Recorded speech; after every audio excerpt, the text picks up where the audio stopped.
All right, let's dive into one of the biggest debates in investing. It's a real showdown between two very popular strategies. You've got the slow and steady discipline of dollar cost averaging versus the thrill of trying to buy the dip. So which one actually wins in the long run? We're going to find out. But first, let's talk about the one question that honestly keeps so many people on the sidelines. When is the perfect time to put your money in the market? You know the feeling, right? We all want to get in at the absolute bottom, but that fear of getting it wrong, it can leave you totally paralyzed.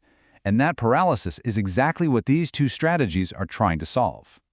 So we've got our two main contenders in this showdown. And you'll see, these aren't just tactics. They really represent two completely different ways of thinking about how to even approach the market in the first place. So in one corner, you have dollar cost averaging. This is for the disciplined planner. The motto here is time in the market, and in the other corner, you've got buying the dip. This is for the market timer, and their focus is all on timing the market. Let's break down what that actually means. Okay, so what is dollar cost averaging, or DCA? Well, it's actually pretty simple. Think of it like putting your investing on autopilot. You just invest a fixed amount of money on a regular schedule, like, say, $500 on the first of every single month. And here's the key. You do it no matter what. Market's up, market's down, you don't care. Your money goes in. This takes all the emotion out of it, and over time, it averages out your price. So when prices are low, your $500 buys more shares, and when they're high, it just buys fewer. Simple as that. Now, buying the dip, let's be honest, this one sounds so smart, right? I mean, who doesn't want to buy stuff when it's on sale? The whole idea is to sit on your cash, wait for prices to fall, and then pounce. But here's the hidden challenge. How big of a dip are you actually waiting for? 5%? 10%? And what if it keeps dropping after you buy? See, this strategy means you have to be right not once, but twice. You have to perfectly call the bottom, and you have to perfectly call the recovery. That's a tall order. All right, so theory is one thing, but how do these two approaches actually play out in the real world? Let's tell a quick story to make this crystal clear. It's a tale of two investors, both facing the exact same market conditions. So meet Alex and Jordan. They both start the year with $6,000 to invest. Alex is team DCA. His plan is simple. Invest $500 a month, every month. Jordan, on the other hand, he's a dip buyer. He's going to hold on to his cash and only invest when the market drops by more than 10%. So the year kicks off, and, well, things get a little choppy right away. In the first quarter, the market drops by 8%. Not bad, but not quite the 10% dip that Jordan was waiting for. So what do our investors do? Well, Alex just follows the plan. It's the first of the month, his $500 goes in, just like clockwork. In fact, he's actually getting a bit of a discount. Jordan, though, he sees that 8% drop and thinks, this could go even lower. I'm going to wait for my 10% signal. So he sits on his hands and does nothing. And then the market does what the market so often does. Something totally unexpected happens. Some good news hits, a recovery starts, and it doesn't just bounce back a little. It starts trending up and up and up for the entire rest of the year. That 10% drop Jordan was waiting for, it never came. So let's fast forward to the end of the year. What's the final score? Well, Alex is fully invested. He put all $6,000 to work, and he caught that entire market rally. And Jordan? He's still sitting on the sidelines with his original $6,000 in cash. He completely missed the ride.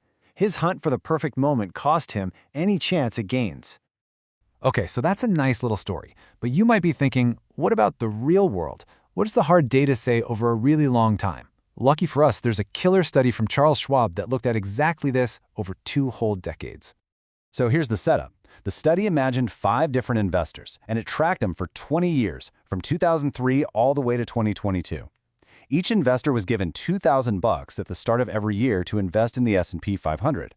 The only thing that was different was when they actually decided to invest it.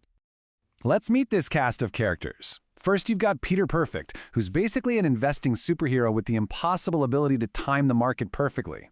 Then there's Ashley Action, who's all about just getting it done. She invests on day one. Matthew Monthly is our steady DCA guy. Then there's Rosie Rotten. Oh man, this poor woman has the absolute worst luck imaginable. And finally, Larry Linger, who just keeps his money in cash. Okay, so first up, Peter Perfect. Remember, this guy is a unicorn. He magically invests his $2,000 at the absolute lowest point of the market every single year. So no surprise, he comes out on top. After 20 years, his portfolio grew to over $138,000. He's our champion, but a totally unrealistic one. Now this is where it gets really interesting. What about Ashley Action? She didn't try to time anything. She just took her $2,000 and invested it on the very first day of the year, every year. That's it. Her final result? Over $127,000. I mean, just think about that for a second. By just investing immediately, she was only about $11,000 behind the guy with literal superpowers. But hold on, because this next one might be the most shocking result of all. This is Rosie Rotten. She had the worst possible timing. She invested her $2,000 at the market's absolute peak every single year for 2 decades straight. You'd think she'd get crushed, right? Wrong. Even with impossibly bad luck, she still ended up with over $121,000. This is the key lesson right here.